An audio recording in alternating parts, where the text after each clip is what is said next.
Boa tarde a todos, são 15 horas e vamos dar início à nossa reunião pública da tarde de hoje. Sejam todos bem-vindos e pedimos que, se possível, se inscrevam em nosso canal do YouTube e curtam os vídeos. E também ative o sininho para serem notificados assim que postarmos novos vídeos. Pedimos também que curtam nossa página no Facebook e Instagram, Lar Espírita Servos de Maria. Lá vocês terão todas as informações das atividades online da casa. Vamos agora fazer a leitura da página inicial, seguido da prece de abertura. A mensagem de hoje é do livro Vinha de Luz, pelo Espírito Emmanuel, através da psicografia de Francisco Cândido Xavier. A mensagem de número 58. Crises. O versículo destacado por Emmanuel são palavras de Jesus, está no Evangelho de João, capítulo 12, versículo 27. Pai, salva-me desta hora, mas para isto vim a esta hora. Comenta Emmanuel. A lição de Jesus, neste passo do Evangelho, é das mais expressivas. Ia o mestre provar o abandono dos entes amados, a ingratidão de beneficiários da véspera, a ironia da multidão, o apodo na via pública, o suplício e a cruz, mas sabia que ali se encontrava para isto, consoante os desígnios do Eterno. Pede a proteção do Pai e submete-se na condição do filho fiel. Examina a gravidade da hora em curso, todavia reconhece a necessidade do testemunho. E todas as vidas na Terra experimentarão os mesmos trâmites na escala infinita das experiências necessárias. Todos os seres e coisas se preparam considerando as crises que virão. É a crise que decide o futuro. A terra aguarda a charrua, o minério será remetido ao cadinho, a árvore sofrerá a poda, o verme será submetido à luz solar, a ave defrontará com a tormenta, a ovelha esperará a tosquia, o homem será conduzido à luta, o cristão conhecerá testemunhos sucessivos. É por isso que vemos no serviço divino do Mestre a crise da cruz que se fez acompanhar pela bênção eterna da ressurreição. Quando, pois, te encontrares em luta imensa, recorda que o Senhor te conduziu a semelhante posição de sacrifício, considerando a probabilidade de tua exaltação, e não te esqueças de que toda crise é fonte sublime de espírito renovador para os que sabem ter esperança. Vamos orar? Vamos agora fechar os nossos olhos, serenar os nossos corações e elevar nossos pensamentos ao nosso querido Mestre Jesus, agradecendo por mais essa oportunidade de estarmos aqui reunidos para aprendermos sobre seus ensinamentos através dessa doutrina tão consoladora. Que lembremos sempre do recurso da prece, que tanto nos fortalece, nos orienta e nos equilibra. Pedimos pelo nosso anjo guardião, que ele esteja sempre presente em nossas vidas, principalmente nos momentos mais difíceis.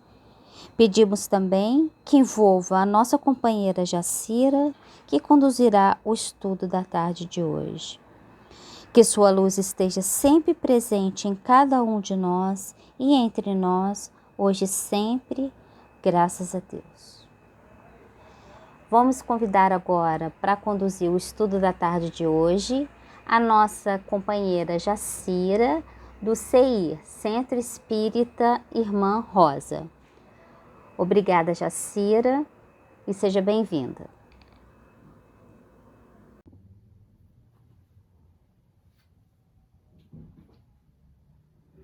Olá, amigos e caros irmãos, que Jesus abençoe a nós todos.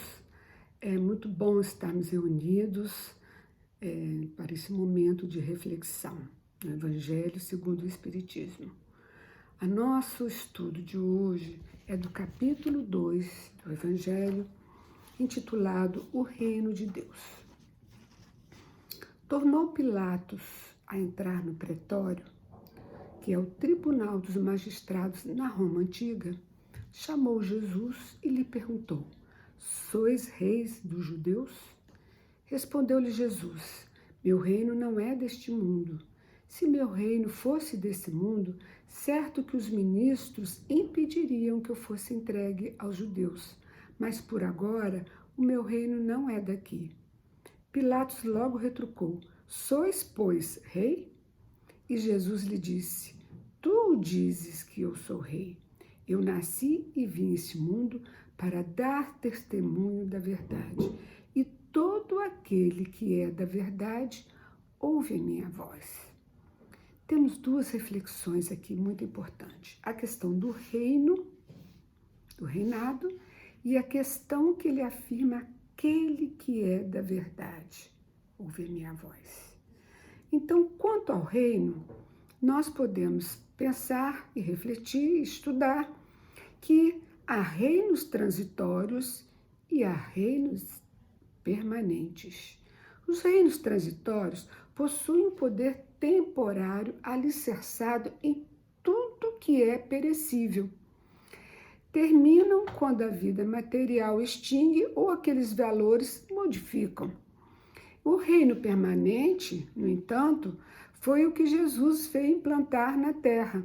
É o reinado da realeza moral e é um reino permanente que governa antes e após a morte do corpo.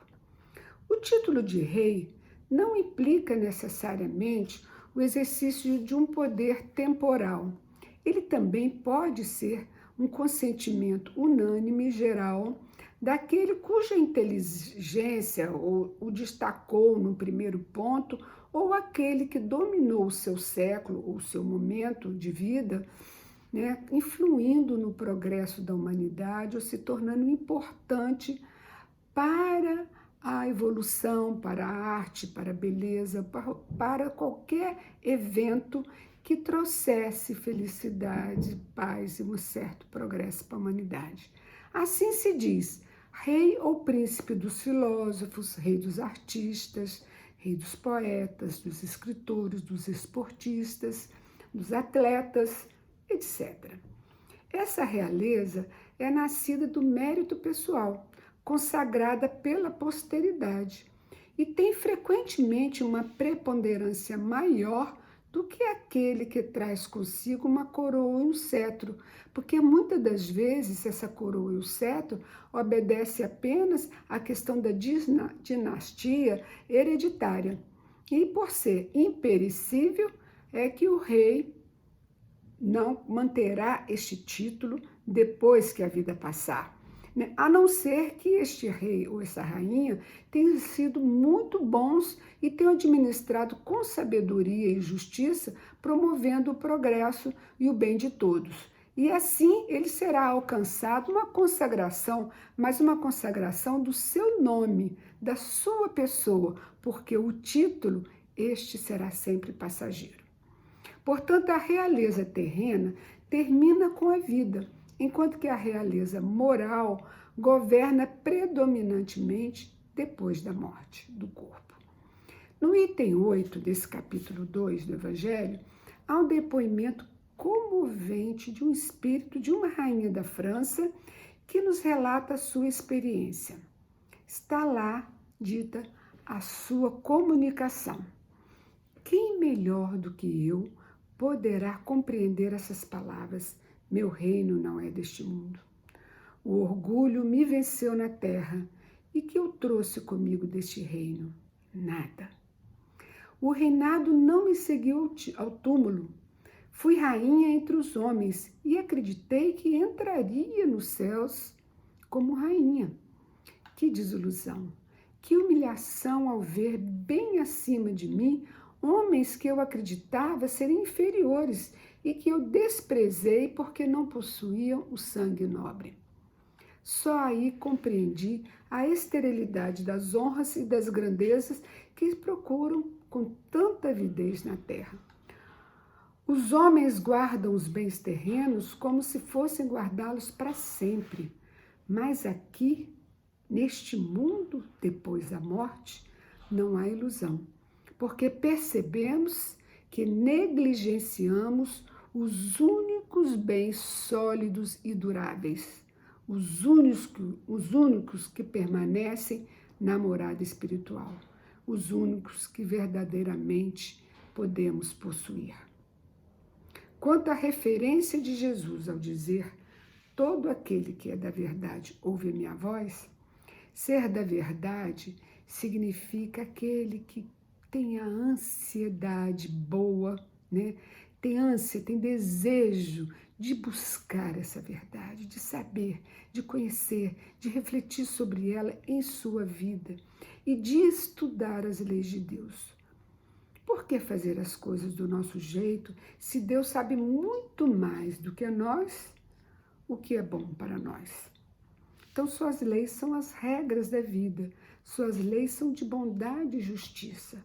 Nós somos seres imperfeitos, porém sujeitos à perfeição, porque nós somos seres perfectíveis, ou seja, é possível o ser humano ir se aperfeiçoando. E somos os únicos que podemos dar uma forma final em nossas próprias vidas através de nossas escolhas. Ao ampliarmos os nossos horizontes mentais com o conhecimento das leis que regem a vida, estaremos no caminho próximo à verdade. E isso é que Jesus quis dizer: aquele que é da verdade ouve a minha voz. Então, tem outras parábolas que falam muito sobre isso. Jesus disse com a sua linguagem figurada: quem ouve as minhas palavras e as pratica é como um homem prudente que construiu a sua casa sobre a rocha. Vieram as chuvas, os rios transbordaram, os ventos fortes sopraram, mas a casa não caiu, porque tinha os seus alicerces fincados na rocha. Mas quem ouve as minhas palavras e não as pratica é como um homem insensato que construiu a sua casa sobre a areia. Vieram as chuvas, transbordaram os rios, sopraram os ventos e a casa caiu. E foi grande a sua ruína. Isso está em Mateus capítulo 7, itens 24 a 27. Então, o mal é criação nossa. Nós nos viciamos neles e nós passamos a acreditar em ilusões e nós montamos a nossa casa. O que significa a casa? Que os nossos valores, as nossas vidas, onde nós nos sustentamos. A casa é o nosso ninho, é a que nos agasalha. Então, ele quis simbolizar as questões e os valores que são o cerne da nossa vida. Então, nós temos essa criação, essa ideação fora das leis de Deus e acreditamos nela. E com isso nós vamos nos viciando e nos acostumando a satisfazer os nossos impulsos e depois teremos que aprender a fazer direito, porque as consequências virão. Quando chegar os tempos difíceis, as dificuldades simbolizadas pelas chuvas, os rios transbordando, o vento forte bater, simbolizando os períodos difíceis que todos nós passamos. Se nós estivermos com a nossa vida alicerçados em bases verdadeiras, autênticas, a nossa casa ou a nossa estrutura psicológica e física estarão firmes, mesmo diante das dores, das lágrimas e do sofrimento. Nós não ficaremos desestabilizados. E é isso que Jesus quis dizer. Então, através das leis de amor e de justiça, Deus nos oferece infinitas oportunidades de aprendizado e reparação. E com isso, com os erros acontecendo, as próprias dores vão nos ensinando, e é esse o grande objetivo da dor, que são efeitos dos nossos atos. Elas nos levarão quem souber aproveitar as dores para aprender as lições e entender ali que tem um recadinho de Deus para nós vamos aprender a sair dessa situação mais fortalecidos. Então, nós somos espíritos fadados ao determinismo da evolução. Podemos errar, podemos acertar muitas vezes e podemos errar outras vezes, que a vida vai nos ensinando, mas é preciso que a gente esteja atento às vozes, dos sinais que a vida nos manda. Então, quando Jesus disse, meu reino não é desse mundo, ele se referia claramente à vida futura. Ele apresenta a vida futura em todas as circunstâncias como um objetivo principal de todas as preocupações humanas. Todas as suas máximas ou ensinos se referem a este grande princípio. A ideia clara e precisa do que se faz da vida futura. Isto promove uma fé inabalável no futuro. Por isso que todas as lições dele têm uma conotação de vida futura, que daqui a pouco nós vamos citar. Essa fé gera consequências imensas sobre a moralização dos homens, porque muda completamente o foco, o ponto de vista sobre o qual possamos analisar a vida terrena. Muda-se a estrutura. Em vez da vida ser construída em bases falsas, como a casa que foi construída sobre areia, nós passamos a montar as nossas vidas e as nossas questões em valores mais firmes, duradouros. Passamos assim a entender que todas essas vicissitudes e atribulações são incidentes, que devemos ter paciência, né? E porque todos eles terão uma duração curta e serão seguidos por um estado mais feliz. Todos nós. O mundo é uma senoide. Uma hora nós estamos em momentos felizes e momentos tristes, para que a gente aprenda a se desenvolver. Então, sabendo que nós estamos num lugar temporário e não definitivo, entendemos o processo e passamos a receber todas as inquietações da vida com mais leveza, com mais entendimento, mesmo que haja dor. Assim, aquela calma serena do espírito, mesmo aquele que esteja sofrendo, abranda a amargura que é sempre passageira. Vai amainar todo esse desespero coletivo que às vezes acontece, como agora que estamos passando por essas provações coletivas no mundo inteiro. Então, basta termos fé, acreditar e tomarmos as nossas atitudes como dizem as leis e as regras da vida, fazer os critérios de prevenção do Covid, fazer os nossos cuidados. Se a gente tomar os cuidados, nós estaremos mais seguros. Mas na vida é assim, basta uma dúvida que cale em nossa alma e nós ficamos matutando com ela sobre a vida futura. E agora? O que será da vida? O que vai acontecer? Meu Deus! Basta essa reflexão para que todos os nossos pensamentos, sentimentos, emoções, todo o nosso corpo se mobilize com hormônios, com enzimas, que vão nos deixar em estado de alerta. E vamos voltar estimular em nós o medo, a preocupação excessiva e todos os frágeis valores que existem na Terra. Isso ocasiona uma série de problemas. Primeiro deles são as angústias, as tristezas infinitas, os desânimos e depois as decepções.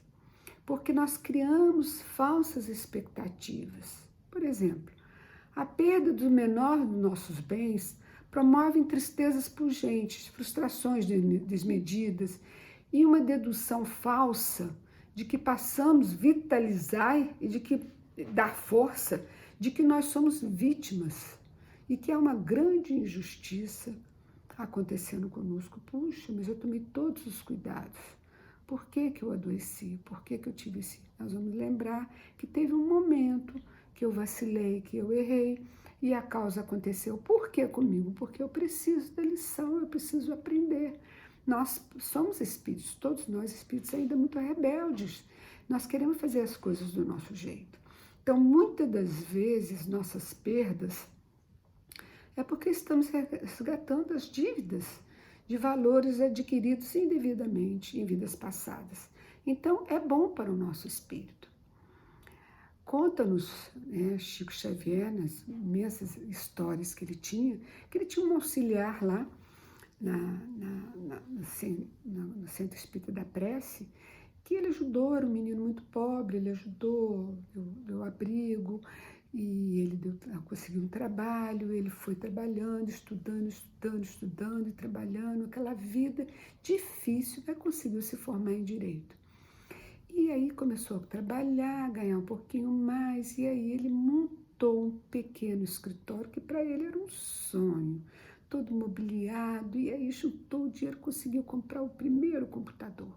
Quando estava tudo montadinho, que ele ia começar a trabalhar, apareceu um ladrão, levou tudo do escritório, até as cadeiras, as lâmpadas, tudo.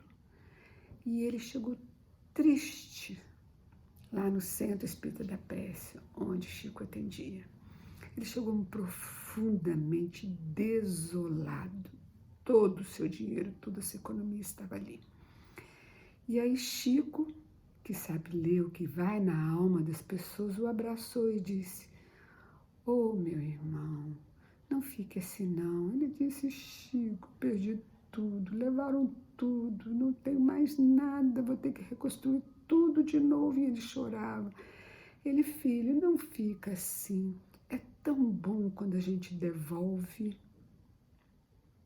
Ou seja, foi uma devolução. Ou seja, aquele roubo aconteceu porque lá no passado, em outras vidas, ele também soube tirar do alheio. Você resgatou a dívida, agora vamos embora para frente que vai tudo melhorar. E ele levou aquele susto. Chico, ele disse: "Vamos, meu filho, vamos continuar." Então é assim, as leis são assim. A gente fala: por que comigo? Por que isso aconteceu comigo? Porque é a gente que deve e a gente que precisa resgatar. No mundo parece que está cheio de injustiça, mas ninguém é injustiçado. Ninguém é injustiçado. Tudo vem no seu endereço certo. Muitas vezes nós preferimos crer que somos vítimas e criamos uma atmosfera falsa em torno de nós mesmos que pioram muito os nossos problemas. Porque pensamento é vida, é energia.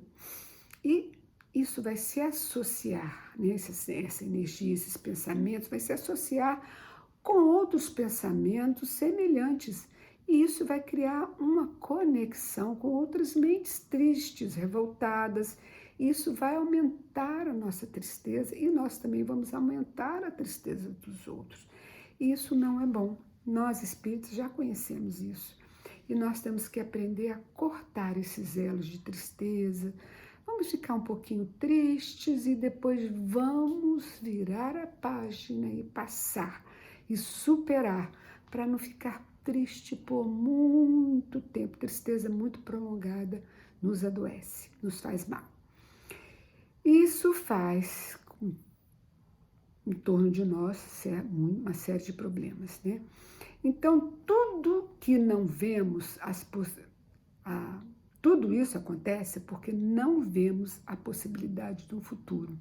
Aquilo que nos acontece, nós encerramos a vista sobre aquele lugar, fechamos só e deixamos de ver as possibilidades futuras, que são múltiplas, né? E a renovação, a possibilidade de renovação para todos. A vida é renovação, cada dia é uma nova, é uma mini reencarnação, porque nós temos o amanhecer, Nós temos uma metade do dia, temos a anoitecer, onde nós ensaiamos o nosso desencarne, porque o nosso espírito se desliga. Então, depois começa um outro dia.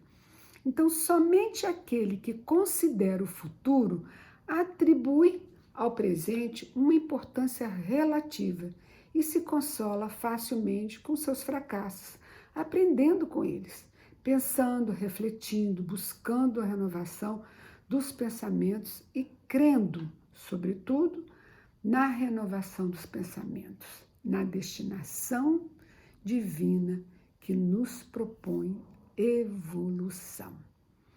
Todas as máximas e ensinos morais de Jesus se referem a este grande princípio. A vida futura é o ponto central dos ensinamentos do Cristo.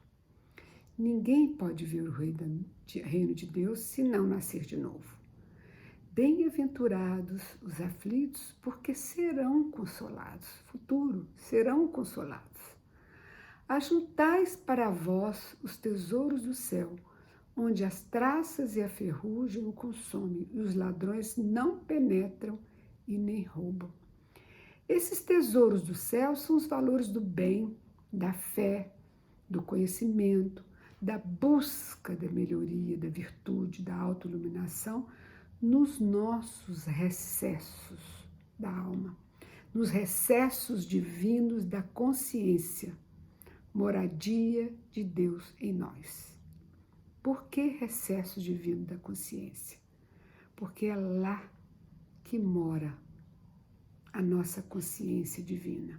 É lá que está escrito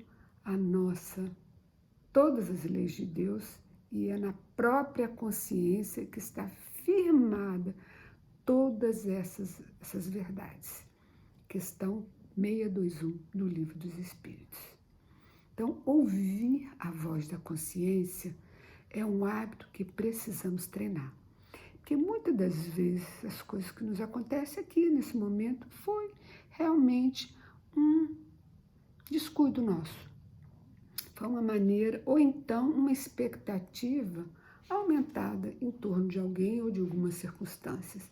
E aí nós ficamos decepcionados e tristes. Mas se a gente remontar, nós vamos ver que fomos nós que criamos uma expectativa exagerada. Então, ouvir a voz da consciência, que ela vai nos lembrar aquele fato e o que aconteceu, nos fazer recordar, é um hábito importantíssimo para todos nós que buscamos a verdade, que queremos estar no caminho certo. Leon Denis, no livro Problema do Ser, Destino da Dor, ele nos diz que nós temos duas esferas de ações em cada um de nós, né? Todos nós temos. A primeira esfera é o eu externo, ou seja, o ego.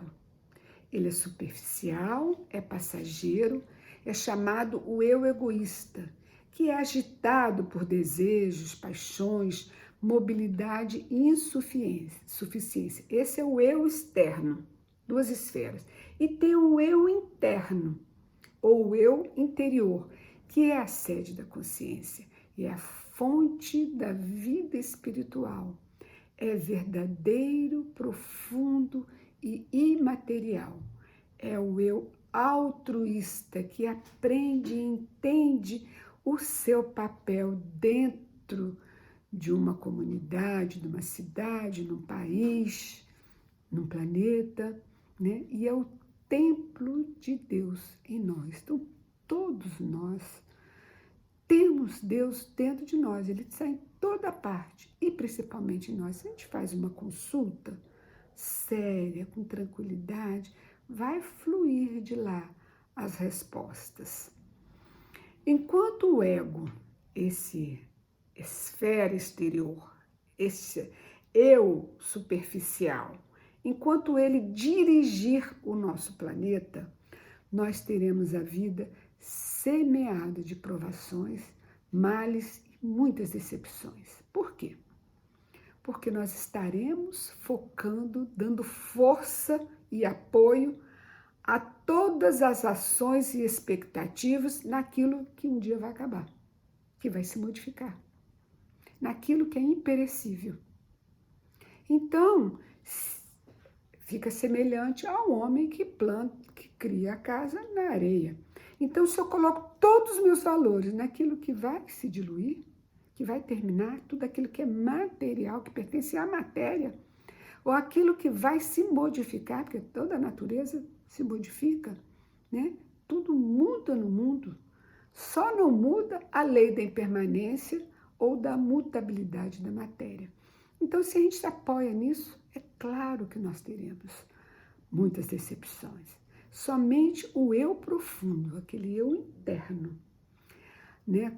Somente quando este eu dominar o ego e todos esses impulsos, nós teremos revelados as nossas potências internas ocultas, que nem nós sabemos que existem, e o nosso espírito se firmará com todo o seu brilho e beleza. Enquanto isso, pequenas tentativas e busca neste encontro já nos dá uma réstia e um horizonte que nos dá essa firmeza e essa tranquilidade. Quando o espírito se firmar em toda a sua beleza, é porque ele já encontrou e ele está dentro dessa realidade. Os seus valores externos todos caíram por terra. Mas como nós somos moradores do mundo de expiação de prova, nós ainda estamos dentro desse contexto, nosso esforço já vai nos dar rasgos de luz, ou de informações, ou de percepções dessa potencialidade que nós temos dentro de nós. E Deus nos responderá, porque Ele tem um projeto elevado para todos nós. Tudo vibra e se movimenta, a força que dele procede e se manifesta em toda parte e predomina no cerne, ou seja, no centro da nossa mente, porque somos filhos de Deus. Trazemos marcados o DNA divino dentro de nós. Ele habita em nós. Estamos então no ambiente de Deus, porque Ele está em toda parte. E nós procuramos Deus aqui e acolá, dentro de um templo, dentro de uma coisa. Podemos até no templo. Se eu consigo orar melhor dentro do silêncio que um templo nos proporciona, nada de mal. Mas nós podemos orar e buscar Deus em qualquer momento que facilite a nossa interiorização e esse encontro com Ele. Então é imperioso nós abrirmos a mente e o coração a essa energia que aguarda a nossa anuência, a fim de agigantar-se. Eu adoro essa palavra, anuência. Vi vários sinônimos para ela, e o sinônimo que eu mais achei interessante é a adesão, porque tem lá consentimento, aprovação, aceitação, mas é a adesão, ou seja, porque eu posso aceitar, mas não aderir. Então, Deus espera a nossa adesão a esse projeto de melhoria, abrirmos nosso coração a essa energia divina que nos propõe uma melhor visão dos nossos valores e uma colocação de umas balizas mais firmes em nossas vidas. Então, para mudar a vida ou o mundo, nós temos que mudar a nós mesmos. Só assim é que o mundo melhorará. Ninguém muda o mundo. A mudança faz parte da lei de Deus e é chamada lei da impermanência. Lavoisier, que foi um químico francês, descobriu e chamou de lei de conservação das massas, que todos nós já estudamos, ou já lemos, ou ouvimos falar, né? Que diz, na natureza nada se perde, nada se cria e tudo se transforma. Isso foi descoberto em 1785, porque os cientistas descobrem as leis de Deus, né? Mas essa lei é uma lei divina que já se manifestava em toda parte, e ele analisou, pesquisou e encontrou. Era um químico. Então, nós somos co-criadores, precisamos estar dispostos a buscar essa conexão divina. A evolução, sendo imperativa, nós vamos evoluir. Mesmo o ser mais abjeto, aquele que a gente pensa assim, imagina, não é possível, é filho de Deus, ninguém está fora do programa divino. Jesus a dizer, eu sou o caminho, a verdade e a vida, ninguém vai ao Pai senão por mim, ou seja, Jesus disse que Ele era o caminho, ou seja, Ele veio trazer o caminho, a verdade e a vida através dos seus ensinamentos. Então ele quis dizer que ninguém evolui sem conhecer, sem refletir, aderir, praticando esses ensinos que ele nos deixou. Vós sois deuses, tudo que eu faço, vós podeis fazer também, e muito mais, disse Jesus. Buscai e achareis, e a iniciativa é nossa. Ajuda-te, que o céu te ajudará. Ou seja, faça a sua parte, porque eu já estou aqui, eu já estou contigo, né? Então Jesus já está conosco, Deus está conosco, e Jesus disse: nunca vos deixarei órfãos, estarei com vocês até o final dos tempos. E Jesus afirma que o reino de Deus está dentro de nós. Compete a nós conquistá-los nas diversas oportunidades de educação e crescimento que temos na escola de aprendizagem, que é a Terra. Então, a vida futura está inserida na lei do progresso, a qual ninguém pode escapar. Este é um processo de dentro para fora, através de etapas: despertar, conscientizar para melhor agir. O trabalho é lento e é necessária a nossa adesão a esse projeto do próprio crescimento espiritual. Ser da verdade é buscar o reino de Deus dentro de nós. Isso quer dizer trabalho lúcido, consciente. É preciso lançar a mão da maior ferramenta que nós temos, a vontade firme.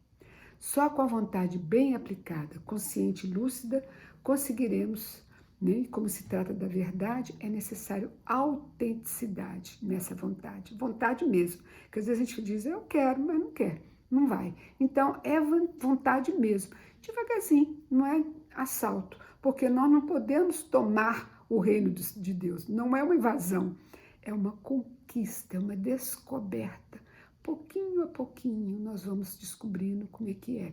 Não é um lugar geográfico, é um estado de espírito. É um encontro, uma conexão. E é comum que aqui e ali a gente não consiga de pronto um resultado, né? Mas o nosso querer, o nosso esforço e a não desistência já nos deixam numa posição positiva diante da vida e da verdade. Buscai primeiro o reino de Deus e toda a sua justiça, e todas as coisas vos serão acrescentadas. Essa frase é maravilhosa e diz tudo. Então, com a chegada do Consolador prometido, a vida futura não é mais um simples preceito de fé ou uma hipótese, é uma realidade material provada pelos fatos, porque a doutrina espírita provou, né, a continuidade da vida através dos relatos das próprias testemunhas que a confirmaram, trazendo prova irrefutável, inquestionável da vida futura. E confirmou as palavras do Cristo, provou que as condições da nossa existência, feliz ou infeliz, depende do modo como vivemos hoje. Jesus veio ampliar nossos horizontes mentais com o conhecimento das leis que regem a vida. A vida é o que fazemos dela. É como um eco ou um espelho que corresponde àquilo que nós propomos. Por isso, nós devemos viver os impositivos humanos, extraindo deles as lições contidas. Porém, Jesus nos ensina a não descuidar da nossa realidade espiritual, que preexiste ao corpo e a dele sobrevive. Jesus não condena as alegrias terrenas, e sim o abuso delas em prejuízo aos interesses e alegrias do espírito. Então, o reino de Deus é um reino diferente. Foi por isso que Jesus, ao responder a Pilatos, disse: meu reino não é daqui, por enquanto. Porque ele veio inaugurar um outro tipo de vitória, que é a vitória sobre nós mesmos e não sobre os demais. Este é o alicerce do reino, que é preferível a gente se imolar do que agredir.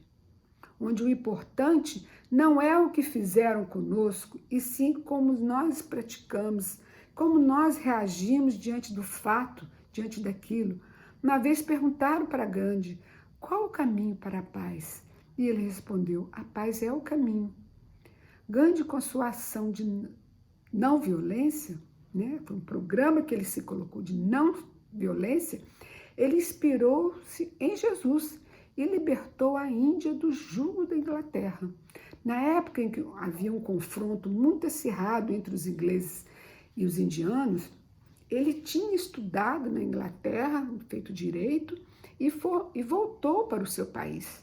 E um dia ele caminhando pela calçada, ele foi empurrado por um soldado inglês, porque ele não podia estar na mesma calçada com um branco.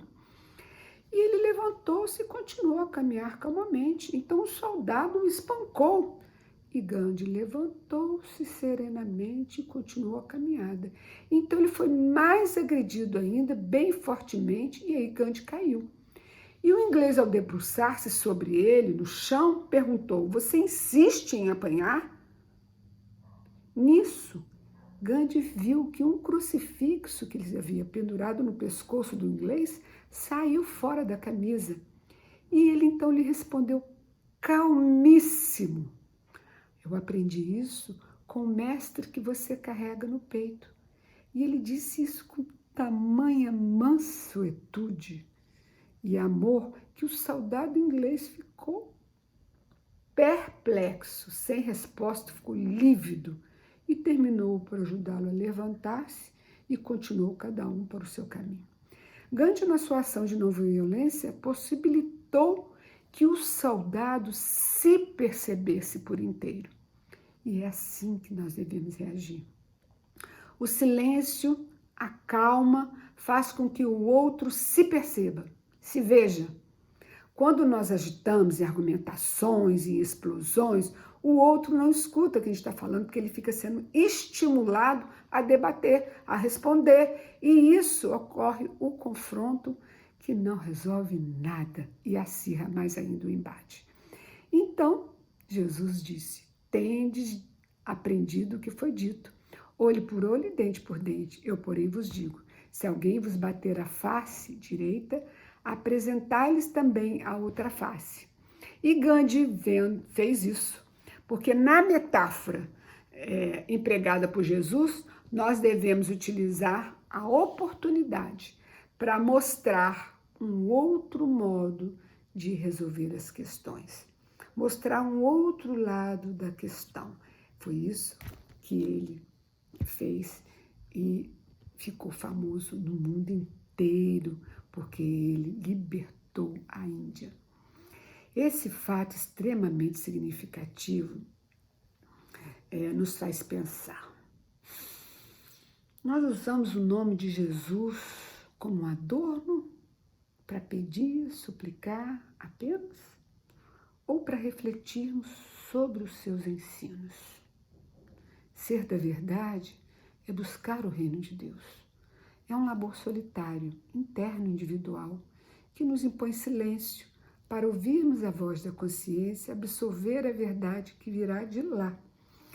O reino de Deus está dentro de cada um que o deseje. Não é um trabalho externo. Ninguém o verá. Por isso, não espere reconhecimento nem admiração. Trabalhar para a mudança do próprio comportamento é renovar conceitos, valores e desenvolver o reino de Deus em nós, é ajudar a imprimir essas atitudes de leveza e de respostas inesperadas, confiando na justiça divina e não querer fazer justiça com as próprias mãos. A mudança da sociedade não ocorrerá de fora para dentro e nem de cima para baixo por um decreto. Ela ocorrerá de dentro para fora em cada um de nós.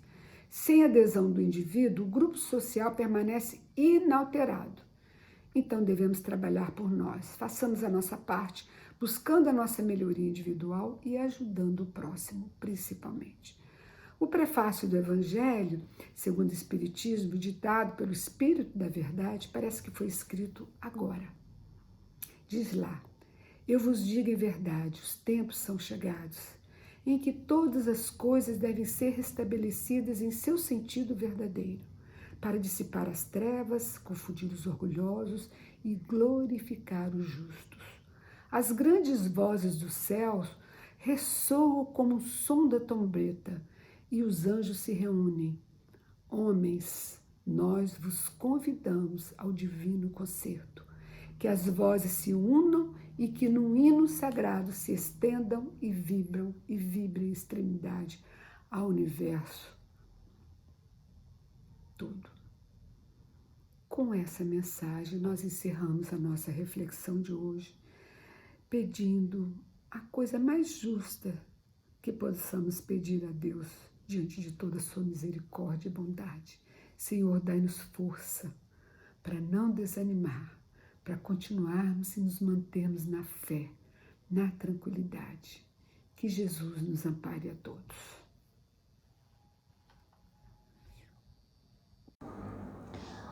Obrigada, Jacira, por suas palavras. E vamos agora, nesse momento, agradecer ao nosso querido Mestre Jesus por mais essa oportunidade.